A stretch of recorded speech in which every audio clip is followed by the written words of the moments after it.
Артисты мужского балета отрабатывают переходы с реквизитом, пока без музыки. Эта часть выступления, как правило, требует наивысшего мастерства. Все движения необходимо оттачивать до идеала.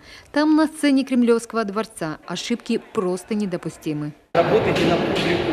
Посмотрю, кто-то помнит, кто-то выполняет, а молодые так вообще не знают. Перед ответственным выступлением коллектив даже место репетиции поменял. Вместо довольно небольшой танцевальной площадки филармонии – физзал колледжа культуры. Ведь у главной сцены страны только так называемое зеркало длиной 38 метров. К тому же в вокально-хореографическом номере, который ансамбль приготовил для фестиваля, Асьякыа выступит практически в максимальном составе. 9 пар балета, 20 человек хора. Сейчас у артистов напряженные дни, особенно у молодых. Готовимся днем и вечером. Дополнительные репетиции проходят для нас, как молодых артистов.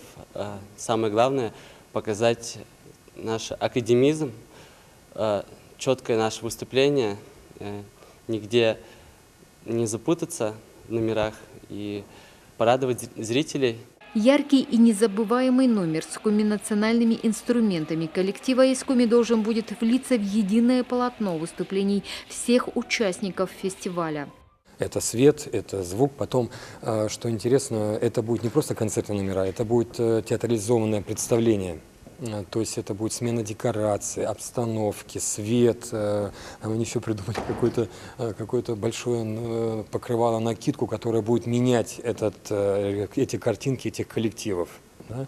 То есть и будет там присутствовать один главный герой, ремесленник, который будет как бы ездить по России и собирать какие-то особенности этого региона.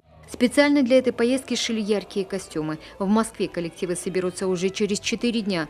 На общую репетицию им отведут всего 3-4 часа. Но артисты Асьякыа уверены в своих силах. Тем более, что опыт выступления в Кремле на фестивале «Танцуй и пой, моя Россия» у ансамбля уже есть. Елена Кононова, Павел Фетисов, телеканал Юрган.